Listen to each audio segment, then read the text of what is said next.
learn to sing? The short answer is yes. If you can speak and vary your pitch, you can sing. But let's talk about why we feel that's not true. Make sure to subscribe and hit the notification bell so you never miss a new video. If you enjoyed this video, click the like button. It'll really help us out. Singing seems like a talent rather than a learned skill because, one, we use our voices all the time. It doesn't make sense that singing should be so difficult when you have no trouble using your voice to speak. But if you don't know the difference between your speaking voice, sometimes called your chest register, and your singing voice, which includes your chest register but also includes your head register, woo-woo, which we don't use in daily life, then you'll approach singing as you do speaking, and you'll run into problems when you try to sing pitches significantly higher than your speaking voice is pitched. Second, we don't think of informal training as real training. There are plenty of untrained or self-taught singers who have incredible tone, control, and range without ever having taken a voice lesson. How can that be if singing is a learned skill and not purely a talent? Those singers have been taught by every singer they grew up listening to.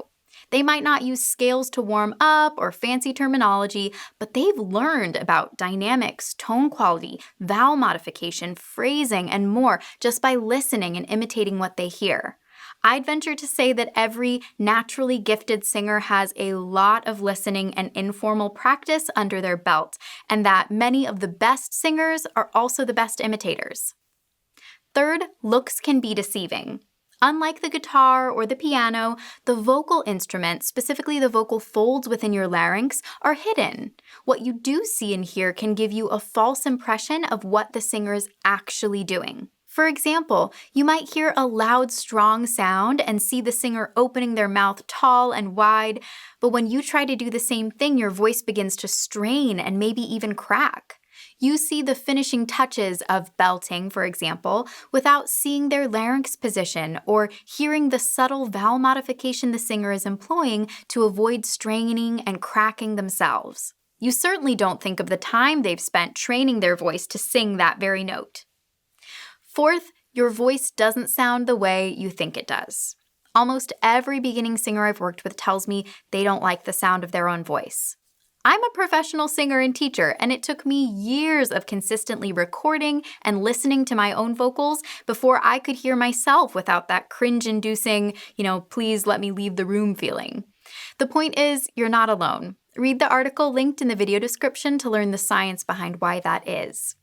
The first step to improving your voice isn't learning the correct posture or diaphragmatic breathing. It's believing that it's possible. I'm not saying we can all be Whitney Houston, but we can all improve.